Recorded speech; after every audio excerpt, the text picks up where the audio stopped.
Welcome to the podcast, which is all about the world of direct response. Are we on the air? I'm your host, Sean Wilsey, and for over 30 years now, I've hosted shows on cable shopping networks, and now I want to be your guide into this world as we look at the ever-changing nature of these industries. The music you hear is the old QVC theme music that started every one of their shows. They retired that at some point in the early 1990s, and that really was part of their brand identity. That music. You heard that music, you knew what you were watching. HSN had a similar thing. But again, those days are gone. This is going to be part two of a pre-recorded conversation that I did with Paul Kelley, one of the original hosts, and Marv Segel, son of QVC founder Joe Segel. If you've not listened to part one first, please go back and listen to that because it kind of lays the foundation for where this conversation is going to go. I think this will be the part where you might hear some dogs barking in the background. The day we recorded this, it was literally like 105 degrees outside, and so the door to my studio was open, which leads into the family room, and so I think at one point FedEx or someone showed up and the dog started barking. But anyway, so we're going to continue the conversation. It really is a good conversation. We're going to pick it up right where we left off on the last show.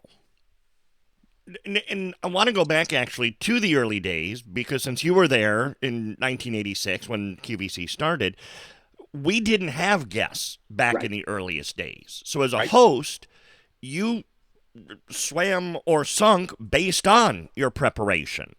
Yes. So I firmly believe that it's as important today, even though most shows are guested, that you still have that same level of preparation because you need to be prepared if, God forbid, that guest falls sick backstage and can't make it, that you're able to sell the product on their own. Well, somewhere along the line, the folks who came up with the almighty algorithm also came up with the idea that a guest was absolutely 100% necessary to the success of a product. That the hosts were somehow had become overnight incapable of presenting a product in its entirety without the guest. And those of us who were in that business know that, frankly, that ain't the case sometimes. Mm-hmm. Do you remember who actually made that change and that pivot? Who was it? It's very true in the movie. It was Joy Mangano. Wow. Joy, the movie's basically correct in that sequence. That the mop went on air with a male host. No offense to the three guys here, or probably almost many people nowadays.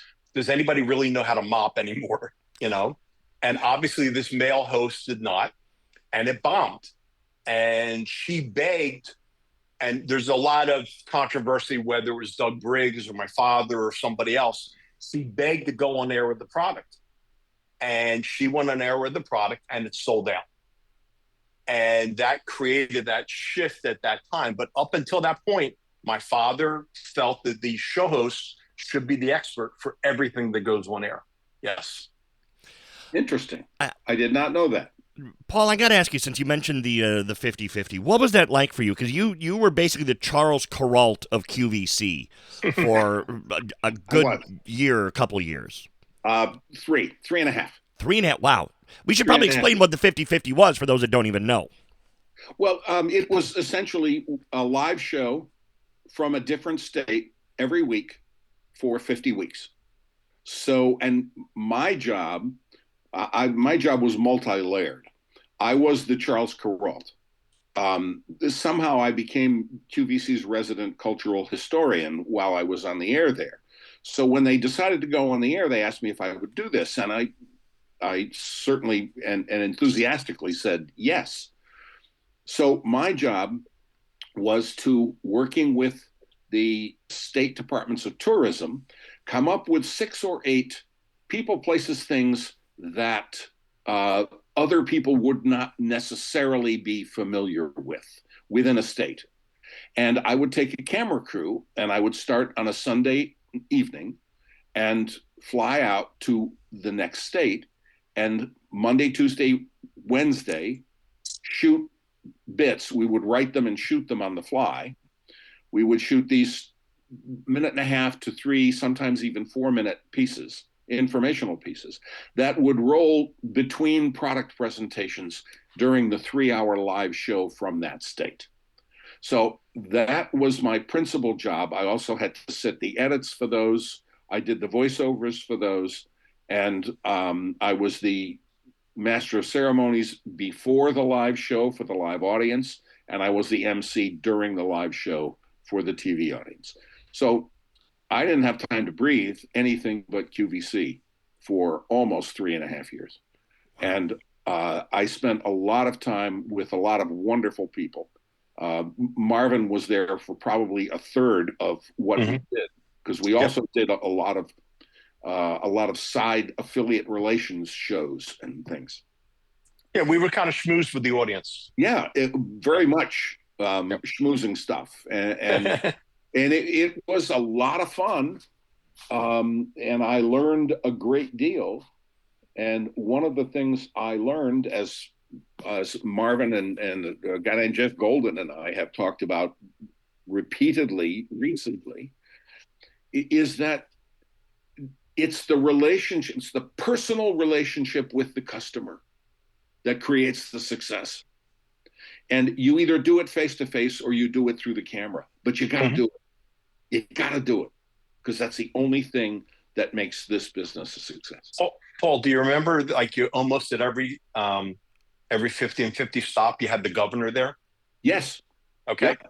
So the guy that made that happen, his name was Frank Fitzpatrick. This is a little backstory trivia. Frank Fitzpatrick worked at the Franklin Mint. Think of the Franklin Mint, one of my father's other companies, and imagine minting coins in this country for foreign governments. I mean, my head explodes. How do you do that? Imagine the regulations. Frank Fitzpatrick is the one that made that happen. So when my father started QVC, he recruited Frank Fitzpatrick to get, this guy was so politically connected, it was insane. And he would arrange to get the governors, Democrat or Republican, to show up at the 50 and 50 tour. How connected was Frank Fitzpatrick? You both know I'm a commercial pilot, jet pilot, and we had a private jet charter company for a period of time. So anybody that's ever been at JFK, if you know, when you come through the double glass doors of immigration, if your plane lands at 3:30, you get there 4 o'clock. Nobody's coming through the door yet. If Frank Fitzpatrick's plane landed at 3:30, you got there at 3. Why?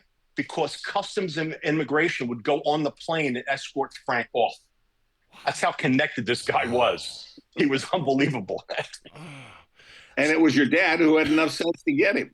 Yep. No, seriously. And what a character. He was amazing. And very, very unostentatious, unassuming, just a nice guy. So what put a stop to the 50 and 50 tour? It sounds like a great idea. It was a great idea. Until suddenly it wasn't. All right, I'll tell you what happened. We did 50 states in 50 weeks in 95. In 96, we picked 10 states and we did a full month. Your audio, Paul, by the way, is just a little muffled. Is that better? There we go. Okay. So in 96, we picked 10 states. And we did a full month in each of 10 states. Oh, wow. And we went from one side of the state to the other. And we did every morning show was from a different place. We do 2 hits, two shows a day from somewhere in that state for a full week. Then the next year, 97, we did another 50 and 50 tour. All of these very, very successful. And then somebody had the idea, because at that point, kitchen and food was so popular. Somebody had the idea of, all right, let's get a second bus. We'll make it a commercial kitchen and we'll do a food tour. So they organized it, but they did something that was not too bright. They hired sight unseen as the spokesperson for this food tour, a real chef, somebody who had no television experience whatsoever. His name was Chef Jeff. And Jeff was a piece of wood in front of the camera. In fact, my boss at the time, the host wrangler, took me into his office one time. He said, "You know how you are on camera? Teach Jeff to be that way." Which, it's like, no, it's not going to happen. They had two people already on staff who were known to the QVC audience as cooks and chefs. One was Bob Bowersox, who had In the Kitchen with Bob for years and years and years. Mm-hmm. They should have used him, but they didn't. The other was some guy who did the morning show. Yeah. And I was already there, and they didn't use me. Yeah. So the fact that it wasn't me, doesn't matter. But it was a bad decision. Once again, it's about the ability to connect with the customer. Sure. And Chef Jeff could not connect with the customer. Right. He simply couldn't.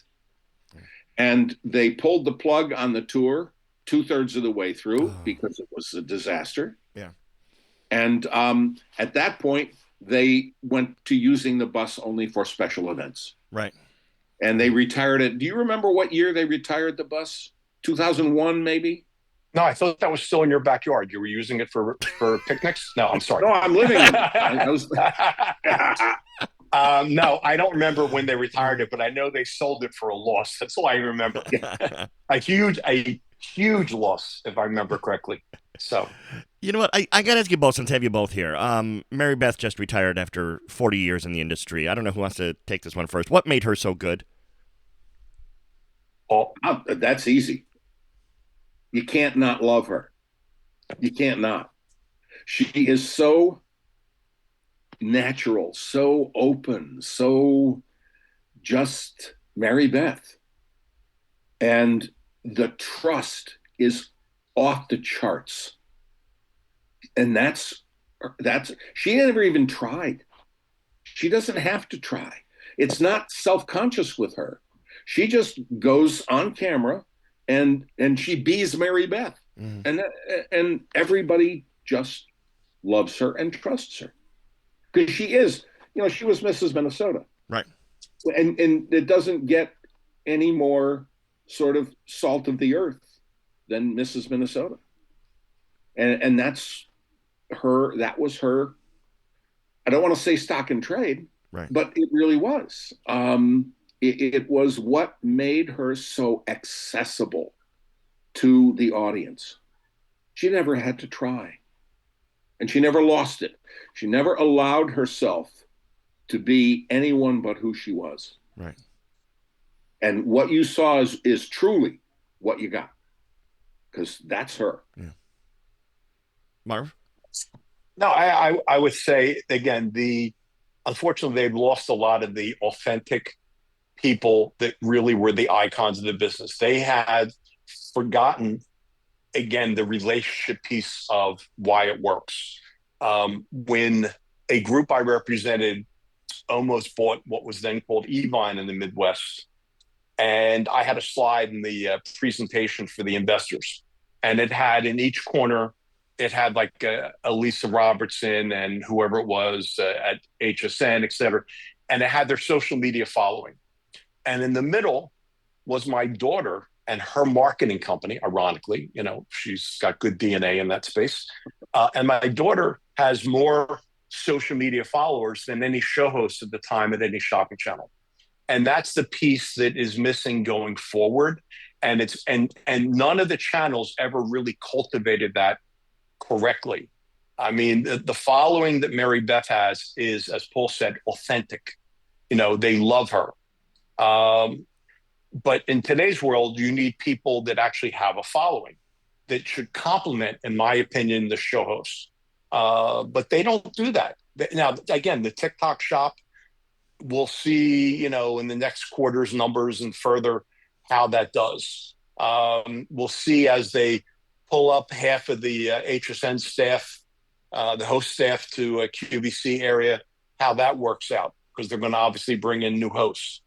We'll see what happens. I mean, I think the dynamics of what Paul and I did and what the old guard did is long gone. I probably have told you both the story, but when we had my father's memorial, it was very nice that Bob Circosta flew up for this memorial we had. And I tried to greet everybody as they came in the room. We had this great 22-foot long table with products and memorabilia from my father's career, his personal and professional career. Anyhow, Mike George walks in, which was like 2 CEOs ago. And I greet him. I point over to the other end of the room. I said, of course, you know who that is. And I'm pointing to Bob Circosta. And Mike George goes, I have no idea who that is. Wow. And I said, my sense of humor, I said, well, you wouldn't have a job if it wasn't for him. Yeah. And if you knew Mike George, he was like, well, what do you mean? You know, he got very offended. And I go, well, and I told the story about the meeting again, that my father went down and that's who we met with. And that answer to that question is what made QVC what it is today. But how sad that Mike George didn't know that. Certainly David Rawlinson doesn't know who he is. And now they own HSN. It's unfortunate. They don't understand what made both companies as good as they were and how they grew the way they did. Certainly cable's got a lot to do with it. But again, you could pivot. And unfortunately, there's example after example of large companies that never pivoted well. Kodak, Xerox, IBM.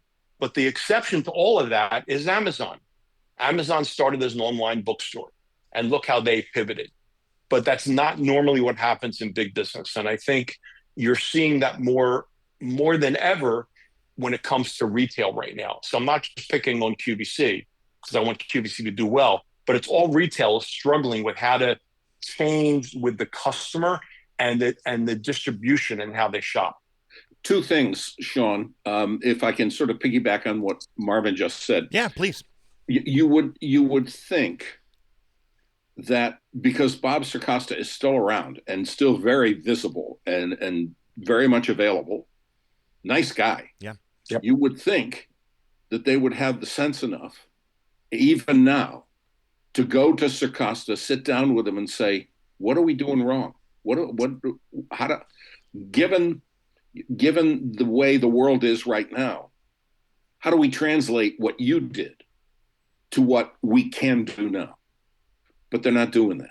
That's true. And the other thing I want to point out is, and again, piggybacking on something Marvin said, I know that when Lisa Robertson left QVC, she set up in her own home a studio.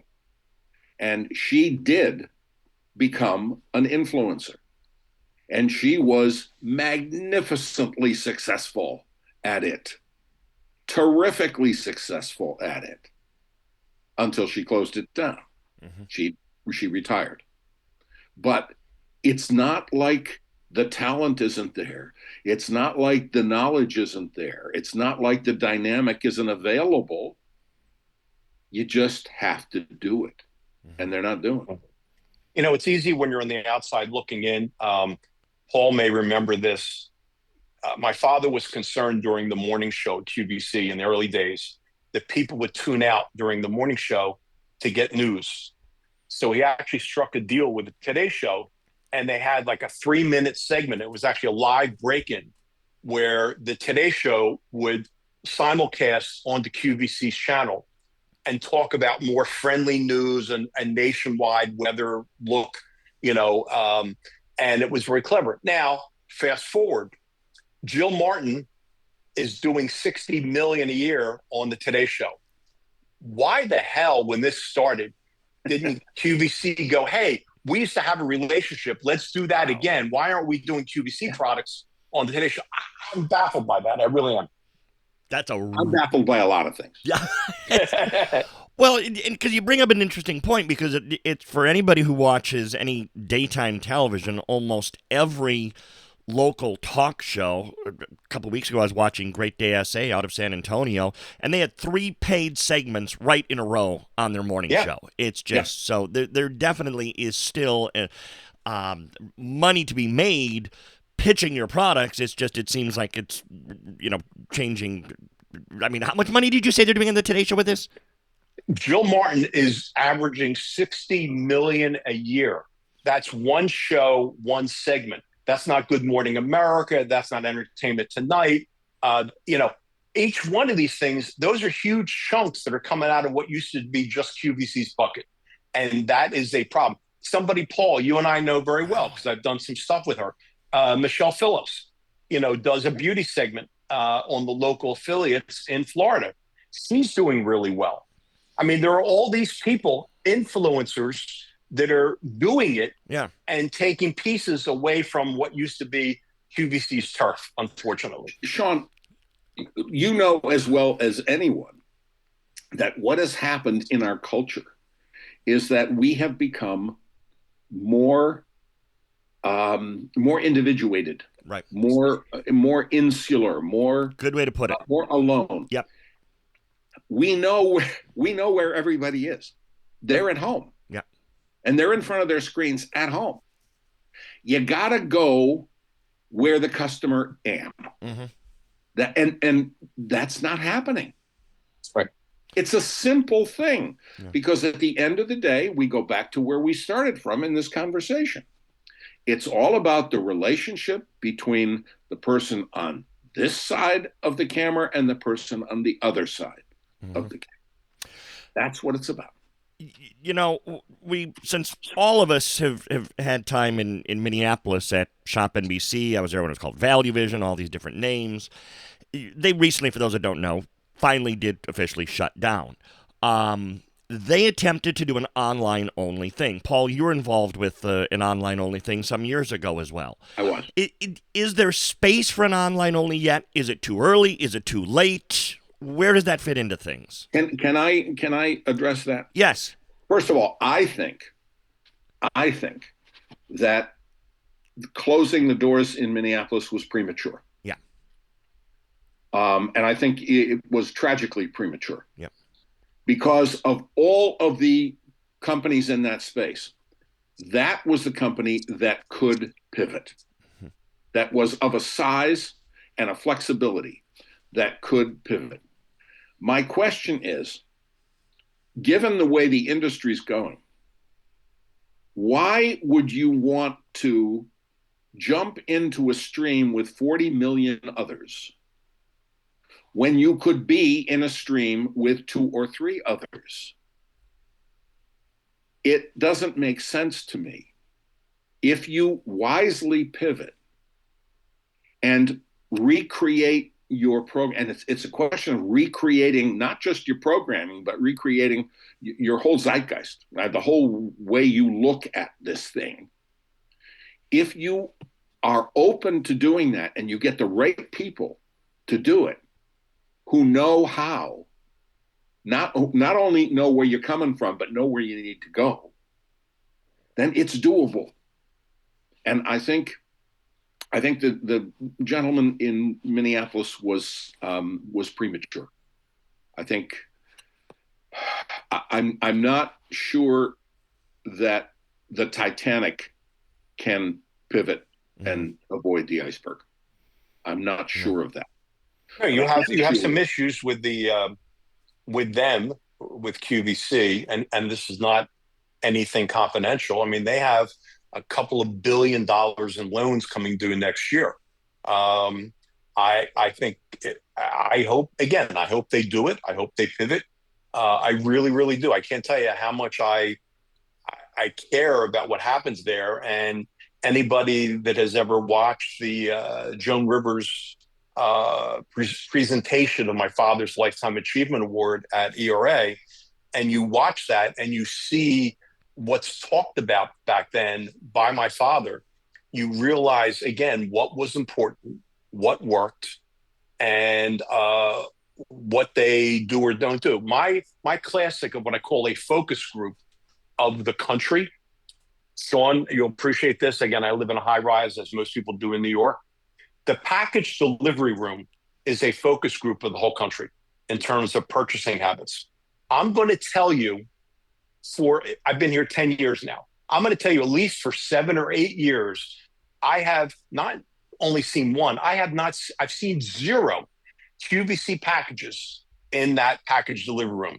I see Chewy, I see Macy's, I see Amazon. I see all these brands. I don't see QVC boxes anymore. I mean, and it's sad. Now, you could say, well, they're doing more drop ship, so the vendor's shipping directly. QVC, my father had a criteria, at least, and they would give you QVC packing tape to put on the package, so you had the branding. There's nothing. I mean, and if that's not a telltale sign of what's going on. And then there was the American Dream.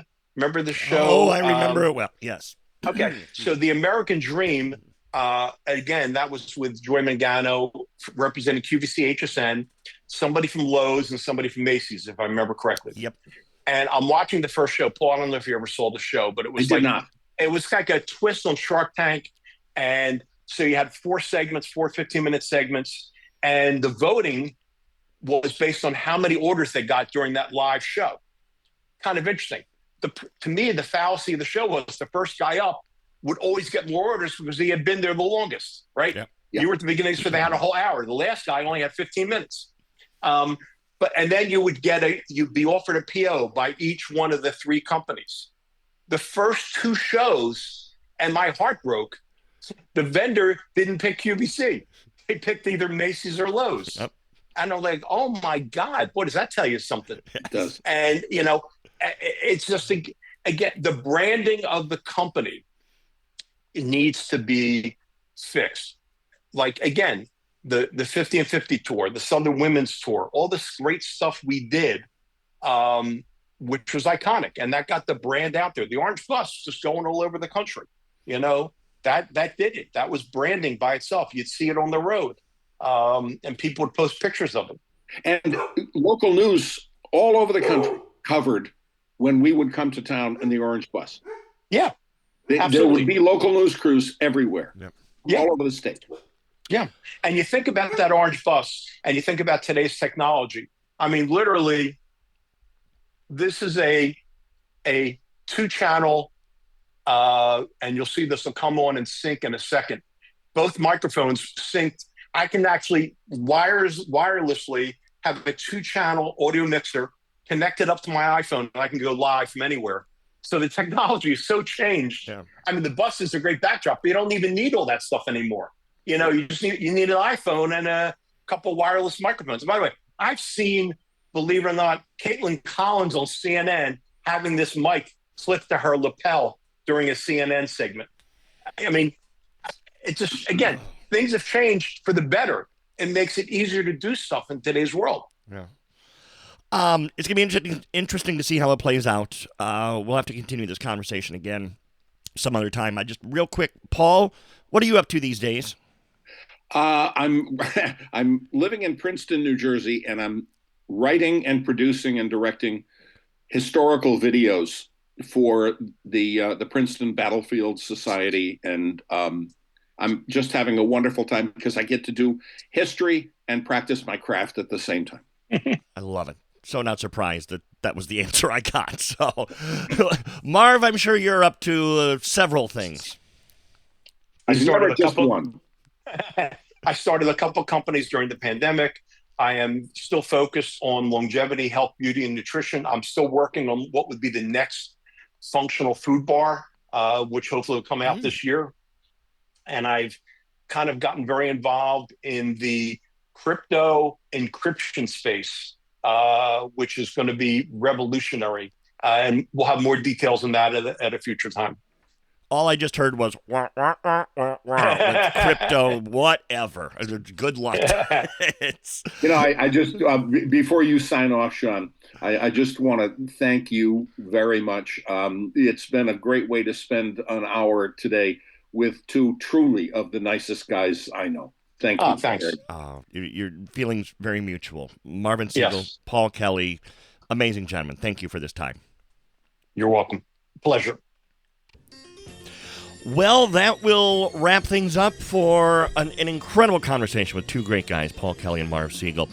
And it's also going to wrap things up for the for the summer, as I take my little summer break now, returning in the fall, there might be a surprise show here and there. I got a couple things up my sleeve, which will make sense. So keep subscribed. And if you haven't subscribed, please subscribe wherever you get your podcast, Spotify, Apple Podcasts, the two easiest ways. But I'm on all the podcasting platforms.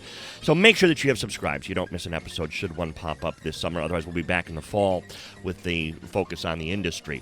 Now, I hope you'll check me out in the meantime on Twitter, X, I hate calling it that, Facebook, YouTube, just search Sean Wilsey. And on Instagram at SWilsey. Thank you for downloading this edition of Are We on the Air? Yes, I know, Travis. That's why we give such bargains. Copyright 2025, King Bobby Productions, all rights reserved.